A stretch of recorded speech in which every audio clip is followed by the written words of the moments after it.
Hello दोस्तों, welcome back to my YouTube channel. आज के इस क्लास में आप सभी का स्वागत है। दोस्तों, आज के इस क्लास में हम लोग Bihar board class 12 Hindi book से चैप्टर नंबर 2 जिसका नाम है उसने कहा था, इस चैप्टर से सभी जो इंपॉर्टेंट ऑब्जेक्टिव क्वेश्चंस हैं उनको देखेंगे और साथ ही साथ हम लोग चर्चा करेंगे जो पिछले साल के एग्जाम्स में जो क्वेश्चंस आए थे उनके बारे में भी हम लोग बातें करेंगे और हम लोग इस पर चर्चा करेंगे कि कौन कौन से क्वेश्चंस इस साल के एग्जाम्स में आ सकते हैं।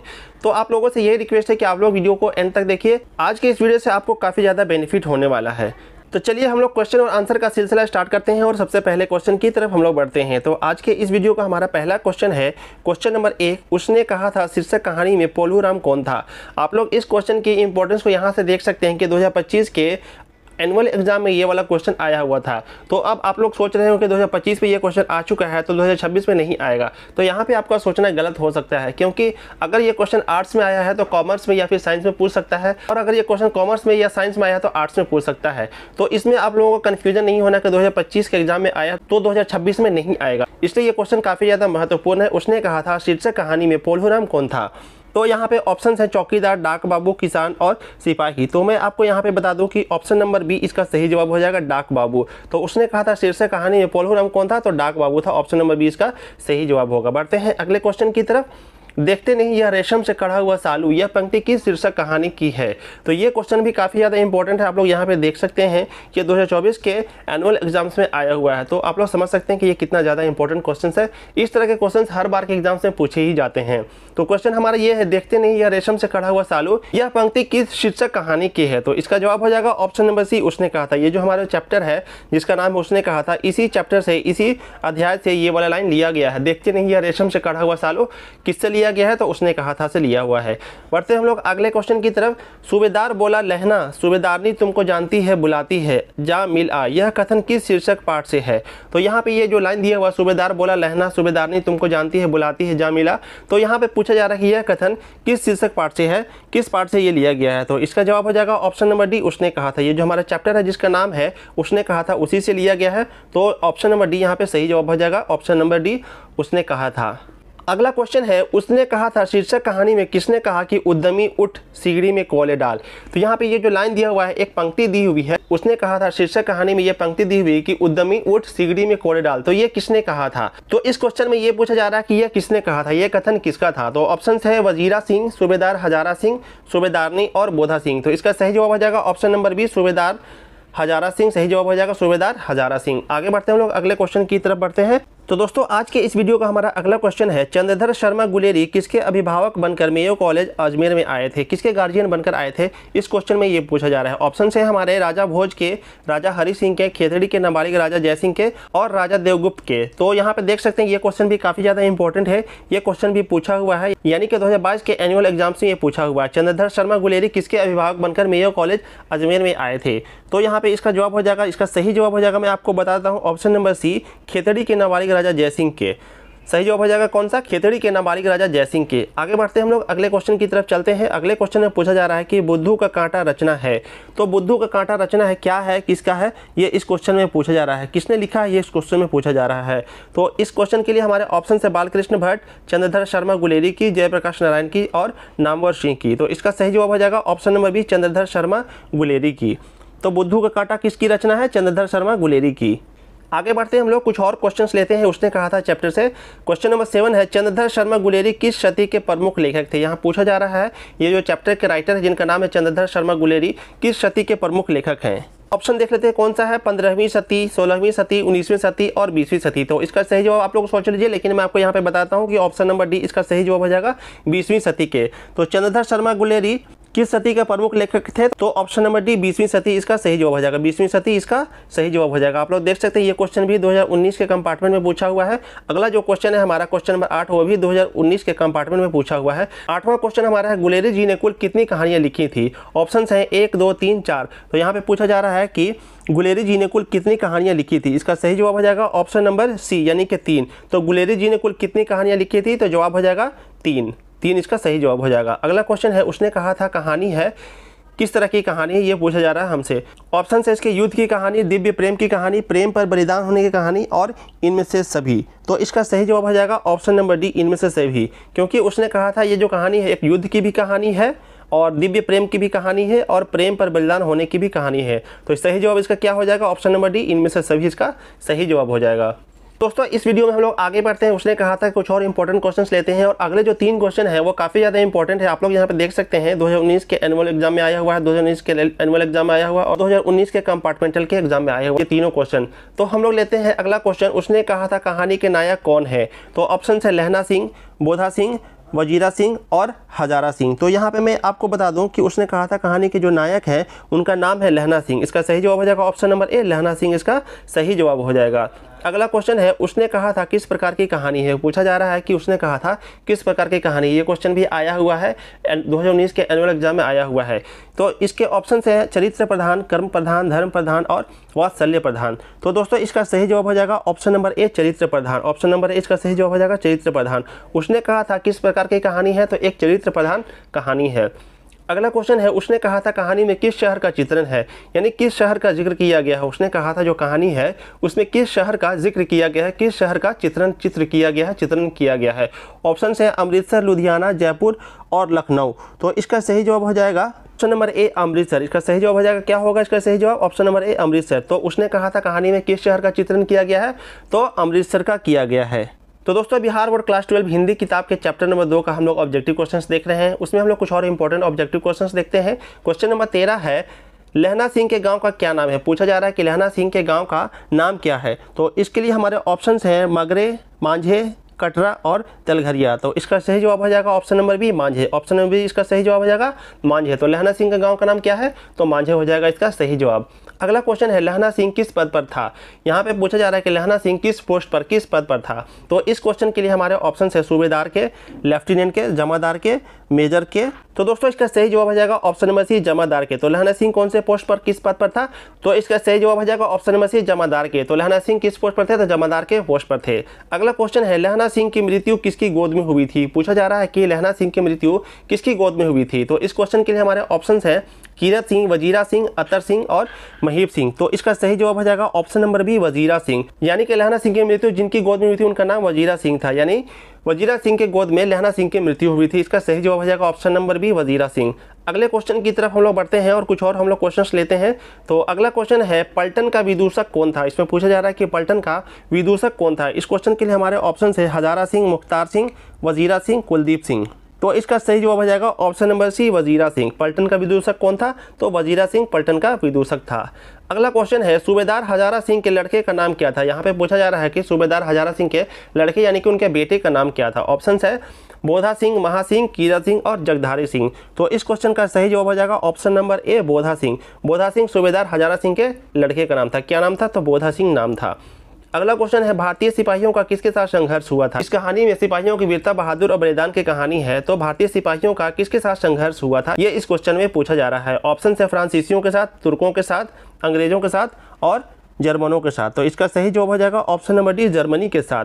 भारतीय सिपाहियों का किसके साथ संघर्ष हुआ था? तो जर्मनी के साथ संघर्ष हुआ था। चलते हैं हम लोग अगले क्वेश्चन की तरफ। अगला क्वेश्चन है जर्मन लेफ्टन को किसने मार गिराया था? जर्मन लेफ्टन को किसने मार गिराया? ऑप्शन है सूबेदार ने, बोधा सिंह ने, लहना सिंह ने और वजीरा सिंह ने। तो इस क्वेश्चन का सही जवाब हो जाएगा ऑप्शन नंबर सी, लहना सिंह ने।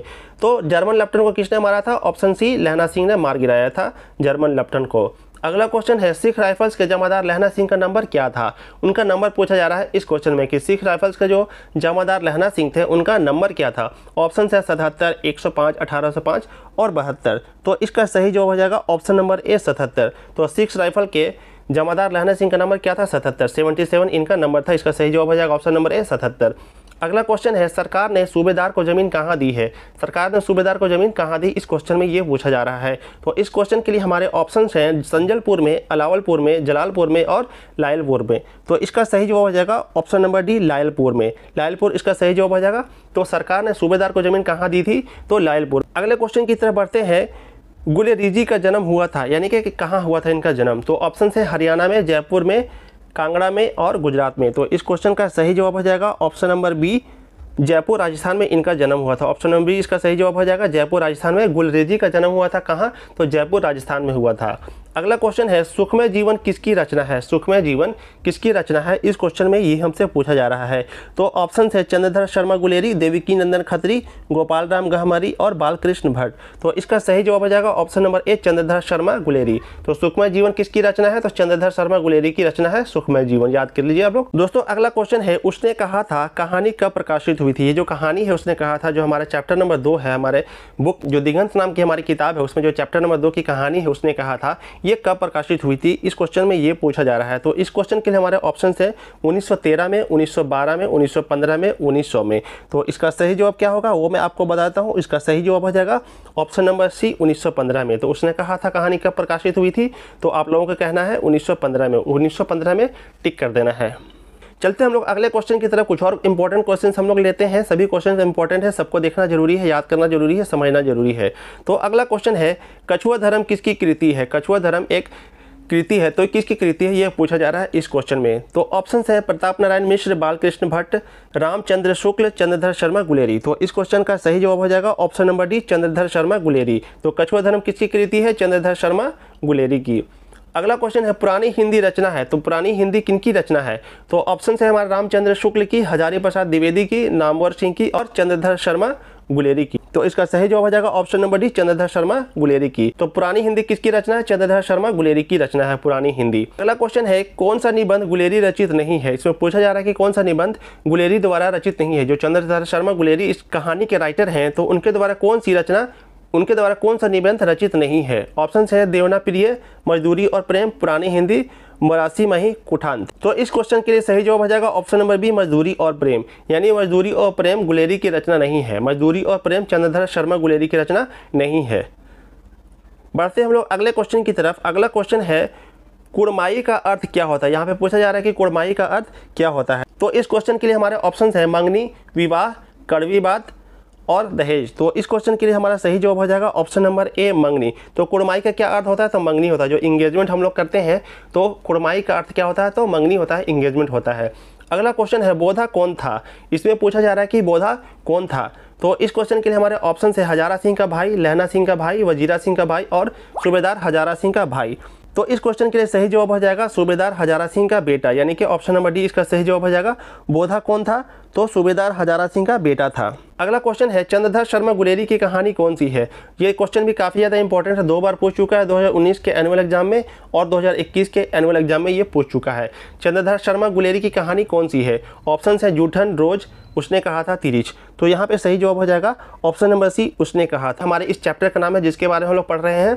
तो चंद्रधर शर्मा गुलेरी की कहानी कौन सी है? तो उसने कहा था। दोस्तों अगला क्वेश्चन है कौन सी कहानी चंद्रधर शर्मा गुलेरी की लिखी हुई नहीं है? यहाँ पे पूछा जा रहा है कि चंद्रधर शर्मा गुलेरी के द्वारा लिखी हुई कौन सी कहानी नहीं है।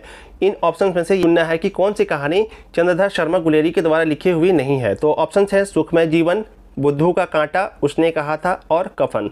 तो इस क्वेश्चन का सही जवाब हो जाएगा ऑप्शन नंबर डी कफन। कफन जो है से वो चंद्रधर शर्मा के द्वारा लिखी हुई नहीं है। बाकी सुखमय जीवन भी इन्होंने ही लिखा है, बुद्धू का कांटा भी इन्होंने ही लिखा है और उसने कहा था ये हमारे इस चैप्टर का नाम है, तो वो भी चंद्रधर शर्मा गुलेरी ने ही लिखा है। अगला क्वेश्चन है गुलेरेजी किस गांव के मूल निवासी थे? पूछा जा रहा है कि गुलेरेजी किस गांव के मूल निवासी थे। तो इस क्वेश्चन के लिए हमारे ऑप्शन है फतेहपुर, गुलेर, मनेर और अमर। तो इस क्वेश्चन के लिए सही जवाब हो जाएगा ऑप्शन नंबर बी गुलेर। तो गुलेरेजी किस गांव के मूल निवासी थे? तो गुलेर के थे। अगला क्वेश्चन है हिंदी कहानी के विकास में मील के पत्थर कौन सी कहानी मानी जाती है? तो इस क्वेश्चन में ये पूछ रहा है कि हिंदी कहानी के विकास में मील का पत्थर कौन सी कहानी को माना जाता है। ये क्वेश्चन भी काफ़ी ज़्यादा इंपॉर्टेंट है, 2021 के एनुअल एग्जाम्स में आया हुआ है। तो आप लोगों को थोड़ा सा इस तरह के क्वेश्चन पे ध्यान देना है। तो हम लोग इस क्वेश्चन के लिए ऑप्शंस देख लेते हैं। ऑप्शन ए है उसने कहा था पंच परमेश्वर और पुरस्कार मंगर।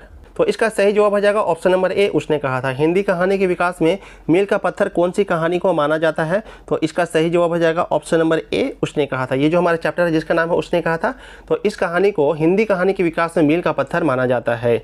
दोस्तों अगला क्वेश्चन है तेरी कुड़माई हो गई का किस कहानी से संबंध है? यहाँ पे पूछा जा रहा है कि तेरी कुड़माई हो गई का किस कहानी से संबंध है। ये क्वेश्चन भी काफ़ी ज़्यादा इंपॉर्टेंट है, 2021 के एनुअल एग्जाम्स में आया हुआ है। तो आप लोगों को थोड़ा सा विशेष रूप से ध्यान देना है। तो इस क्वेश्चन के लिए ऑप्शन है रोज, उसने कहा था, तिरिच और जूठन। तो इस क्वेश्चन के लिए सही जवाब हो जाएगा ऑप्शन नंबर बी उसने कहा था। तेरी कुड़माई हो गई का किस कहानी से संबंध है? तो उसने कहा था से संबंध है। ये जो हमारा चैप्टर है उसने कहा था उसी से इसका संबंध है। अगला क्वेश्चन है बिना फेरे घोड़ा बिगड़ता है और बिना लड़े सिपाही, यह पंक्ति किस कहानी में है।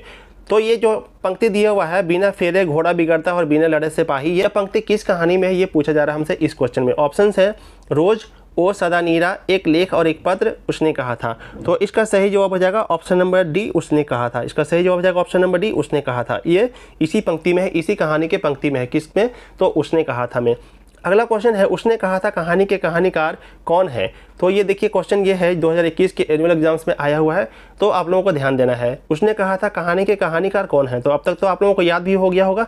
तो इसके लिए ऑप्शंस देख लेते हैं, बालकृष्ण भट्ट, भगत सिंह, चंद्रधर शर्मा गुलेरी और रामधारी सिंह दिनकर। तो इस क्वेश्चन का सही जवाब हो जाएगा option number C, Chandradhar Sharma Guleri. तो उसने कहा था कहानी के कहानीकार कौन है, तो चंद्रधर शर्मा गुलेरी। अगला क्वेश्चन है जो कि आज के इस वीडियो का लास्ट क्वेश्चन है, उसने कहा था कहानी में किस युद्ध का उल्लेख है। तो उसने कहा था ये जो कहानी है उसमें किस युद्ध का जिक्र किया गया है। ऑप्शन है प्रथम विश्व युद्ध, द्वितीय विश्व युद्ध, कारगिल युद्ध और हल्दी घाटी युद्ध। तो इस क्वेश्चन का सही जवाब हो जाएगा ऑप्शन नंबर ए, प्रथम विश्व युद्ध। ये जो कहानी उसने कहा था उसमें किस युद्ध का जिक्र किया गया है, तो प्रथम विश्व युद्ध का जिक्र किया गया है। तो दोस्तों बिहार बोर्ड क्लास 12 हिंदी किताब से जो गद्य खंड है उसमें से जो चैप्टर नंबर 2 है उसका नाम है उसने कहा था। इस चैप्टर से आने वाले जो सभी इंपॉर्टेंट क्वेश्चन थे उन सभी को हमने आज के इस वीडियो में शामिल किया है और ज़्यादातर क्वेश्चन इन्हीं सब में से आएंगे। तो आप लोगों को ध्यान देना है इन सभी क्वेश्चंस के ऊपर, काफ़ी ज़्यादा इंपॉर्टेंट क्वेश्चन है। आपको कोई भी दिक्कत समझ में आती है तो वीडियो को आप लोग रिपीट करके दोबारा से देख सकते हैं, आपको काफ़ी ज़्यादा बेनिफिट होगा।